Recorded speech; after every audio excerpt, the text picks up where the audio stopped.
this is an exciting time for you since Silvertomb will release the debut album Edge of Existence on November 1st. Tell us a bit about how the band started. It started kind of out of the ashes of Seventh Fort. And the first song written for this record was Love You Without No Laws, which was originally written for Seventh Fort. And at the time we didn't have a keyboard player. There was no piano in it or anything like that. The intro was just a guitar riff. And Joe James, my guitar player, had just come into the band. And incredible guitar player. And we started the process of starting to, get a group of songs together for Seventh Fort. And then Rite of Passage, I think was the next song. One of the next songs I wrote.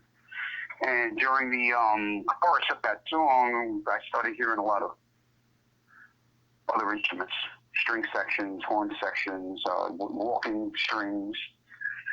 And Johnny agreed, and he was like, why don't you just go for it? And I just did. So I just went for it, in the pre-production, and added this whole element of instrument tones to it. And we found ourselves needing a keyboard player. Enter Aaron Juice, our keyboard player. Also, he switches on and off with guitar, and he does backup vocals.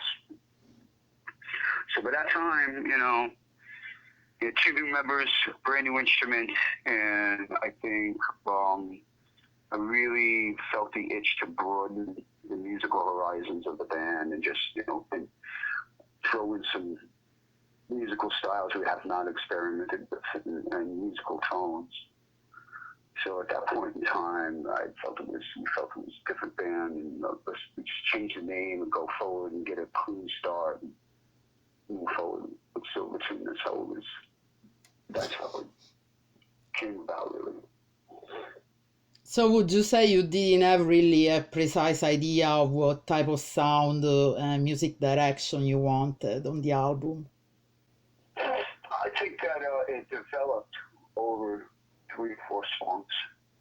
What kind of music?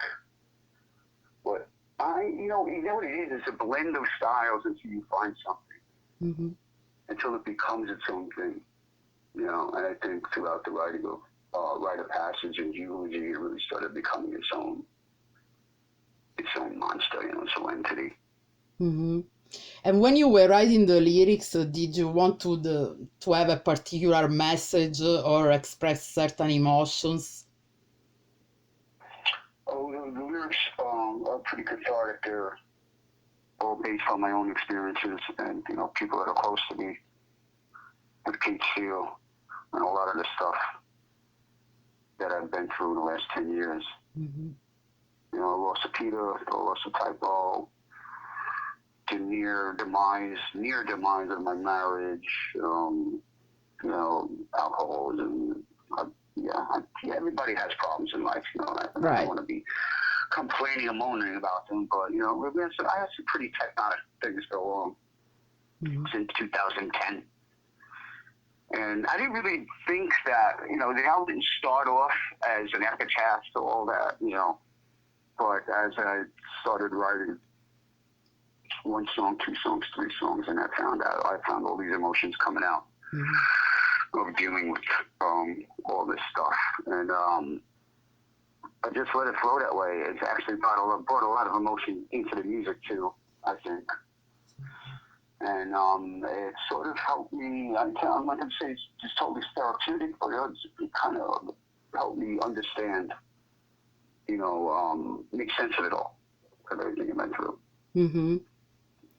And while you were, writing, recording, what did you enjoy most about the making of this album?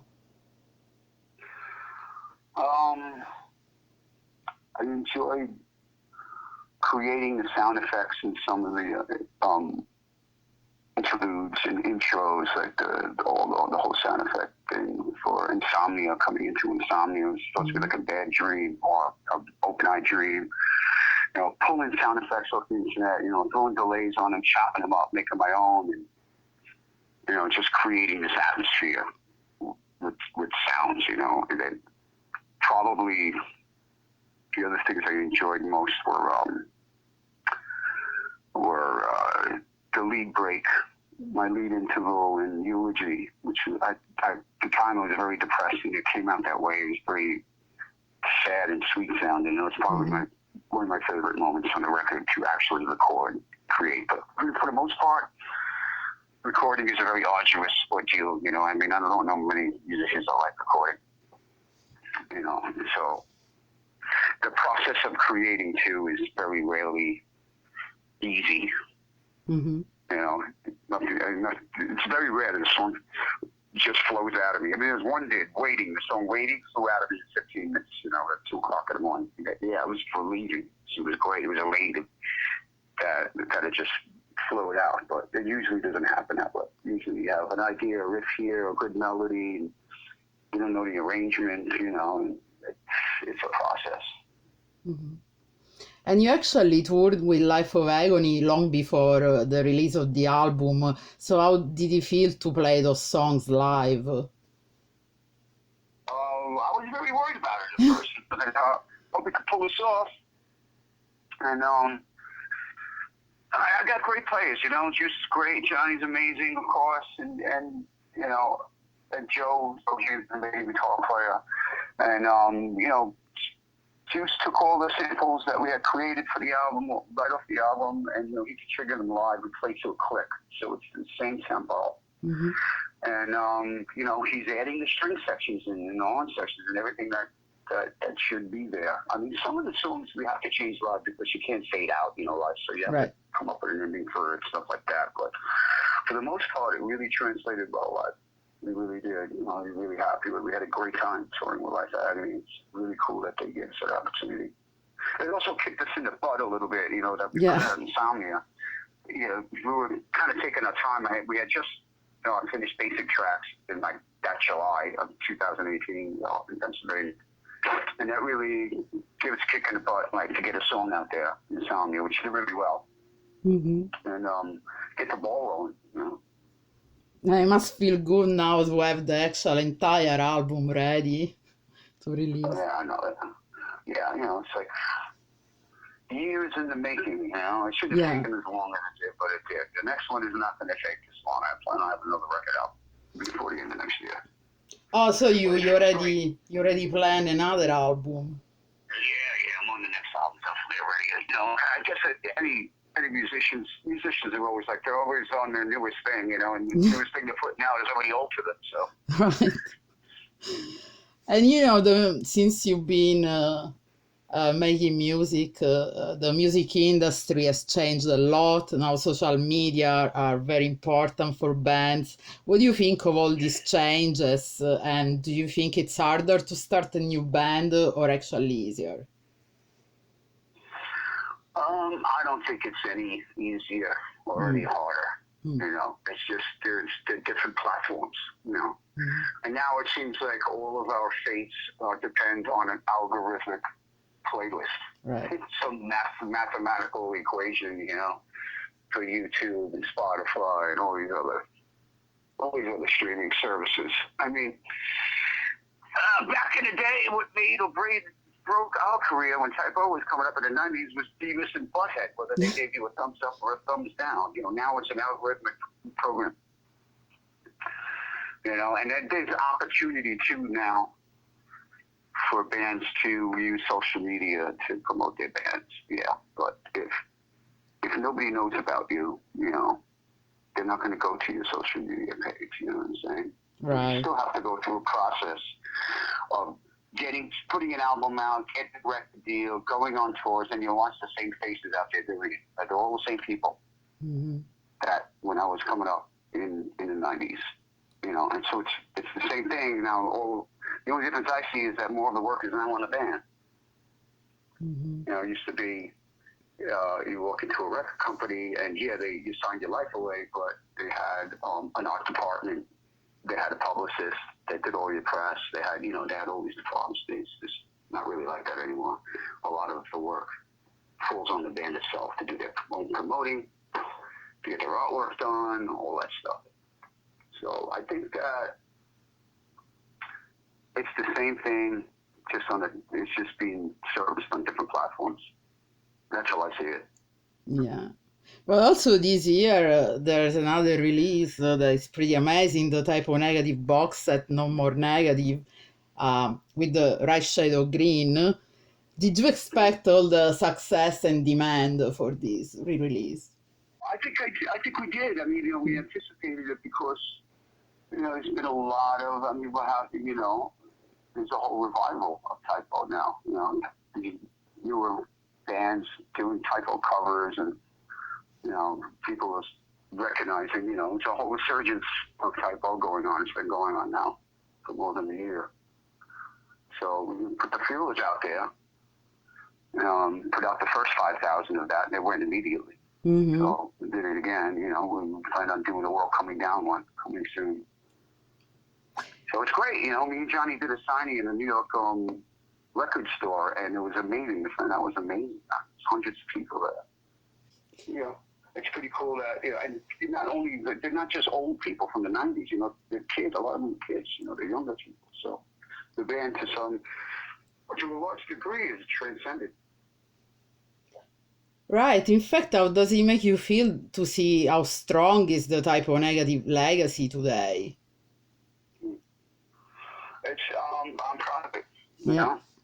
And finally, I could exhale after being in Type O since 1989, forming it with the guys in 89. You're always holding your breath throughout your whole career, even though you think you've made it, have we made it, it's not made it, and then there's the ups and downs in the music industry. Well, now it's over. It's done. Peter's gone. It's never going to be again. Right.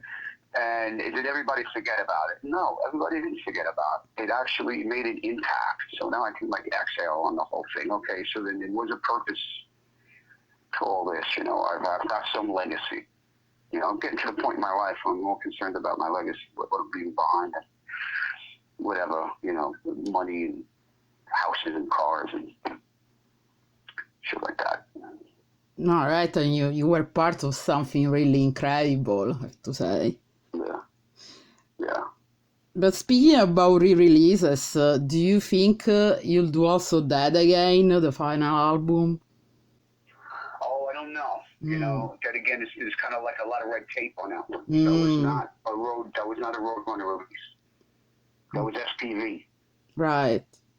Yeah, German label. Yeah. And then they dissolved. They went under, and I'm not even sure who owns the rights to it. We got to find that out, because I think they went into liquidation. Probably some third party got the rights to it. And now I see it like it appears on Spotify and then disappears. And so we'd love to, and we're looking into it right now. Mm-hmm. So getting rights for it, finding out who owns the rights for it. It's one of those weird mystery music industry things where, it's disappeared. And we track it down. Well, hopefully you find a way, because, that's also the final album, so it's pretty important. Yeah, I agree. Yeah. Back to Silvertomb, are you planning any tours for next year, maybe? Yes. This year we have one show this year. We're playing St. Vitus in Brooklyn, New York, December 21st, headlining show. Mm-hmm. And then we are going out in March. We're going to do all of North America, including Canada. Oh, cool. So a real full tour. None of the dates are confirmed yet. I can't announce anything officially yet, but we will be out there. Okay. And when you think about the future of Silvertomb, what would you like to achieve with this band?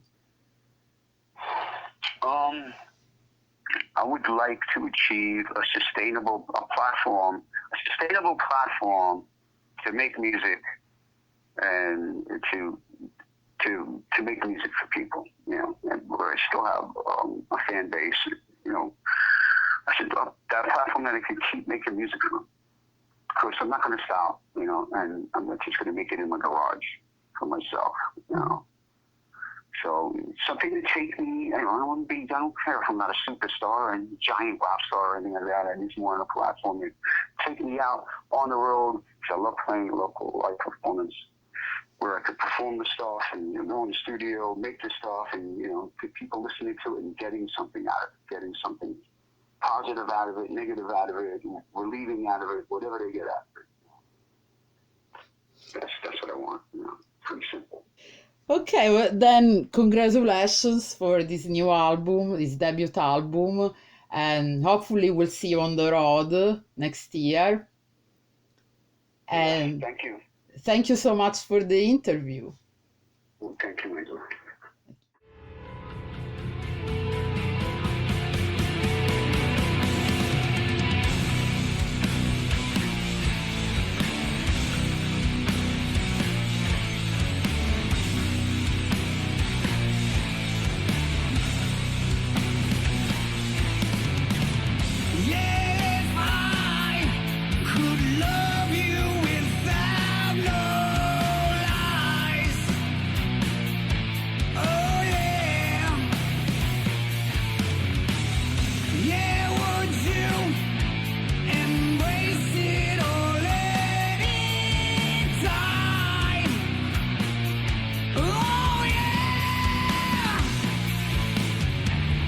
If I could free